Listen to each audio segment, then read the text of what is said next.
চট্টগ্রামের আলোচিত সন্ত্রাসী ছোট সাজ্জাদকে নিয়ে রাস্তায় ঘুরিয়ে সন্ত্রাসী কার্যকলাপ ও চাঁদাবাজির বিরুদ্ধে হুঁশিয়ারি করে পুলিশের মাইকিংয়ের ঘটনায় চটেছেন তার স্ত্রী তামান্না শারমিন।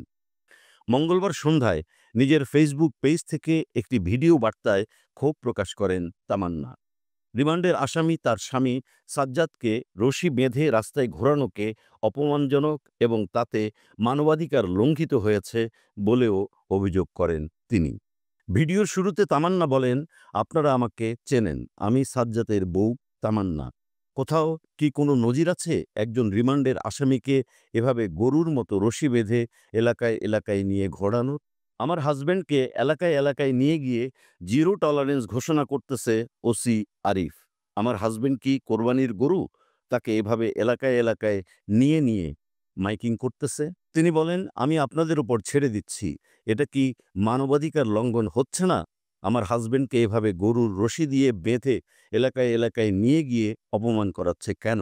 আমি আপনাদের কাছে প্রশ্ন ছুড়ে দিলাম, আমার হাজব্যান্ড যদি অপরাধী হয় তার বিচার আদালত করবে। উল্লেখ্য, একটি হত্যা মামলায় রিমান্ডে থাকা ছোট সাজ্জাদকে সঙ্গে নিয়ে রাউজান ও বায়েজিদ বোস্তামি এলাকায় মাইকিং করেছে পুলিশ।